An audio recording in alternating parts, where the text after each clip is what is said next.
Hello again, and welcome to another edition of Eye on Holt County. This week we have a special guest in our studios. We're talking with Andy Hoffman.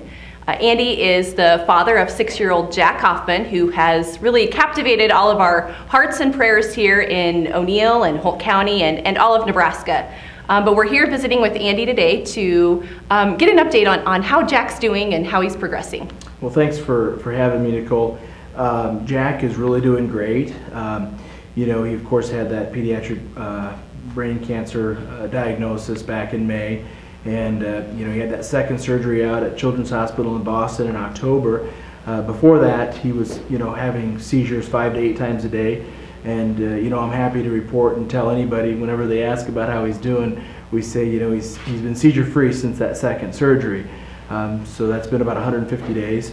You know, kids and people that have brain tumors, you know, they fight those seizures, and that's actually a pretty big part of the brain tumor fight. And so we're just, you know, we thank God every day that Jack is seizure free, and we're just really thankful for how well he's doing.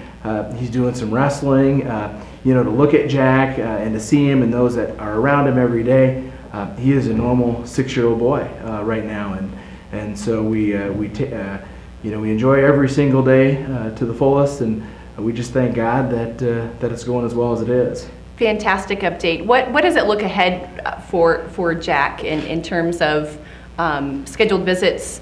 Are you going back out to Boston, and what is the plan with Jack's treatment plan? Well, the thing about pediatric brain tumors is, you know, it's such a rare disorder, and until your child has one, you really don't realize how rare it is. And Jack's in particular, because of its location right next to the brainstem, it was in a very difficult spot, a very difficult location, and so it was a very challenging diagnosis for some of our, you know, our local medical team to look at in Omaha. And so, you know, unfortunately we had to kind of seek out some of that, you know, experts in the business, so to speak, because of its location and size and those kinds of things. And so we're going to continue to see the physicians out at Children's Hospital Boston. We go back out in April for another MRI. The first year after that surgery, that second surgery, because there's still a spot left on the MRI, they're going to monitor it very, very closely. We're going to scan every 3 months, and if at any point during those 3 months it begins to grow and kind of take off on him, then we're going to hit it with some chemotherapy.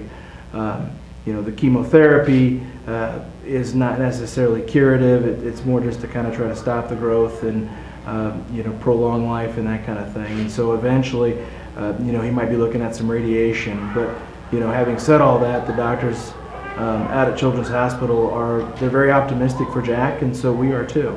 Great, great.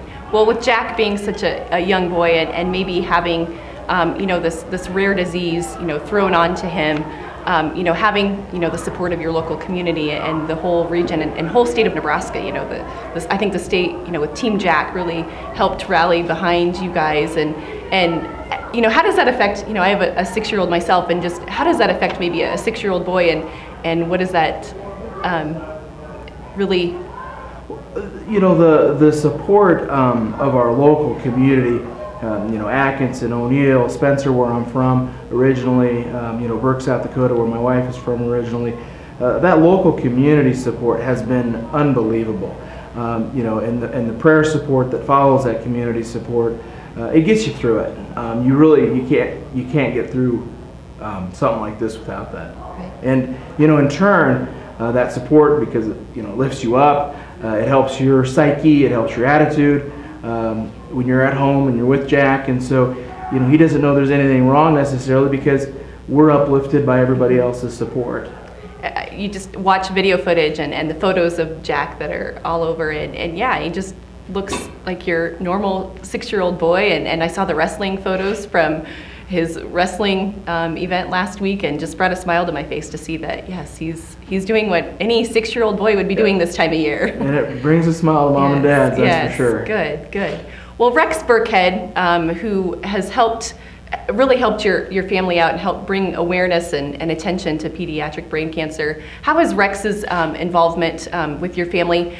Kind of take us back to, how did that relationship get started with Rex and Sure. Jack, that friendship? Well, as a family, we try to take in, 2 or 3 or 4 Husker games a year, and you know, with Jack, with the tumor diagnosis and the seizures that he was having and stuff, you know, we got that second opinion out in Boston in August, and then over, you know, we prayed about it, and then over Labor Day weekend, we made the decision we're going to go after what's left, which was a good decision. And so we thought, you know, this is a very serious surgery. They're going to go right down to the brainstem. They're going to try to take out about a golf ball sized brain tumor, and so you know, they tell you, you know, your son may not wake up, he could have a stroke and those kinds of things. And so we thought, you know, before we go down there and have that surgery, let's, Jack's a huge Husker fan, and in particular a Rex Burkhead fan. Let's try to get a picture of Rex and Jack together, maybe at a football game, you know, something like that. And so I sent an email down to Keith Zimmer of the University of Nebraska. He's the Associate Athletic Director. And, you know, Keith he kind of ran with it. He said, well, you know, it's pretty tough to get a picture on a game day. How about you come down middle of the week, and I'll have Rex show Jack around the stadium, and they can, you know, spend some time together, and we'll do that. And so on September 15th, the Thursday before the Washington game, Jack and my wife and I and the two girls, we drove down to Lincoln, and we were able to get him out of kindergarten for that, thanks to Mrs. Hale over there. And you know, we spent a couple hours with Rex, and Rex and Jack just hit it off. You know, and during that visit, Jack gave Rex Team Jack Pray wristband, and Rex threw it on, and he said, I'm going to wear that Saturday against Washington, and sure enough, he did, and he didn't take it off the rest of the season, and that was kind of how it started and where it started. We went out to Boston at the end of September. We went out there for about a 30-day stretch, and the day before the Ohio State game, Rex actually called Jack and said he'll be praying for him on Monday during the neurosurgery and hoping everything goes good. And Jack told him good luck tomorrow against Ohio State and that kind of thing. And then on the following Tuesday or Wednesday in the hospital still, Rex called Jack while he was in the hospital and said, hey, I'm glad you came through surgery, are you okay? And Rex related to Jack that you know, he helped inspire the comeback against Ohio State, which is, you know, really pretty overwhelming when you think about it. I'm not sure that's sunk in yet, but you know, just we're very humbled by his graciousness and really appreciative for all that he's done. You know, the biggest thing that Rex did, not only has he brought awareness to pediatric brain cancer, which I'm sure we'll get to in a second, but you know, during those critical periods of time when Jack needed the prayers the most, they were coming from all corners of the earth because of Rex Burkhead. That's amazing. Yeah, it is. With Rex's involvement and him helping kind of bring awareness to the pediatric brain cancer, he recently was awarded the Rare Disease Champion Award. What does this award mean for pediatric brain cancer? Well, that's a good question. Hopefully as much as possible. You know, pediatric brain cancer is because it's so rare, it's so incredibly underfunded. Jack has a variation of the most common form of pediatric brain cancer, you know, I tell people this, and it's a fact. You can go online. You can go to www.achildrensbraintumorcure.org, you know, it's for his particular brain tumor. The first line of chemotherapy treatment is 30 years old, and so if we have to do chemotherapy, it's the same protocol treatment that they were doing 30 years ago. There's only 2 clinical trials currently going. It takes about $1 million to get a clinical trial up and running, and you know, we're just wanting the federal government to throw a few more, you know, millions of dollars at this, and it's difficult to get them to fund that.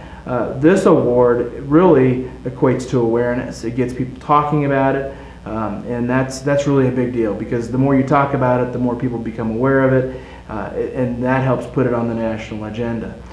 Rex was, you know, named the recipient of this award at the National Institutes of Health, which is in charge of allocating federal research dollars, and so hopefully that might have got their attention as well. And so it's really a big deal insofar as, you know, just the whole awareness piece, and hopefully the awareness piece then relates into millions of dollars for research. That's really what we're going for. And that's really what's needed for all pediatric cancer victims. That's exactly right.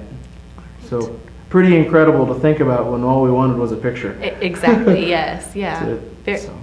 Neat to see how it's evolved and what it could do for the disease and how it can possibly help future survivors of it. That's right. Yep, it's very humbling, and you know, we just really appreciate everybody's support. Everybody in O'Neill and Atkinson, they, you know, with all this statewide hubbub, they kind of, you know, sometimes get lost in the picture. But this, you know, we have a core group of support in this in our local communities that we are forever indebted to. All right, for maybe our online viewers who aren't familiar with Jack's story until this point, you can find Team Jack and follow Team Jack's progress on Facebook and follow that. That website is updated frequently with Jack's status and how he's doing and other things that can bring attention and awareness to pediatric brain cancer.